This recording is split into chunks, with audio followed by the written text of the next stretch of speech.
Okay mga papi, done installation po tayo dito sa Yamaha Aerox version 2 ng AES mini driving light version 4, 60 watts, MSM 3-way switch, passing lights, PIAA dual horn setup, rapid horn mode, tsaka ng combo light. So pakita po namin sa inyo lahat ng install po dito sa Yamaha Aerox version 2. So yung mini driving light po na nilagay natin, ito siya, yung AES na brand version 4. So 60 watts po. Ang ginamit na bracket dito, stainless na LED bracket.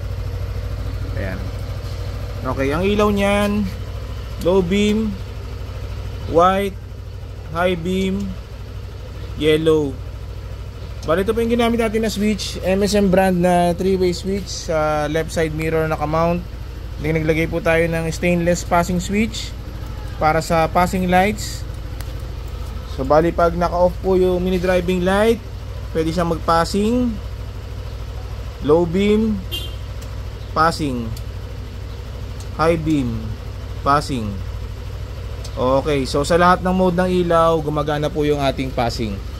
Sa horn, ang kinabit natin kay sir is PIAA na brand, auto style horn, dual horn setup with rapid horn mode and combo lights. Ang ginamit na horn selector switch, gumamit po tayo ng halo switch. So yan, nasa may bulsa po. Off mo nga, chor.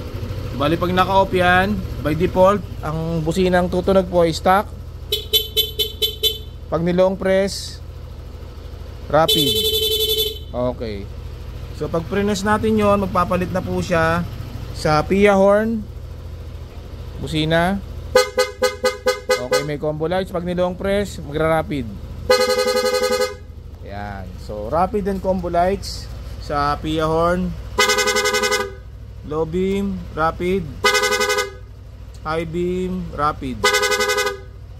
Okay mga papi, so kung nagustuhan po natin ang ganitong setup para sa Yamaha Aerox version 2, punta lang po sila dito sa Scooteristas online shop.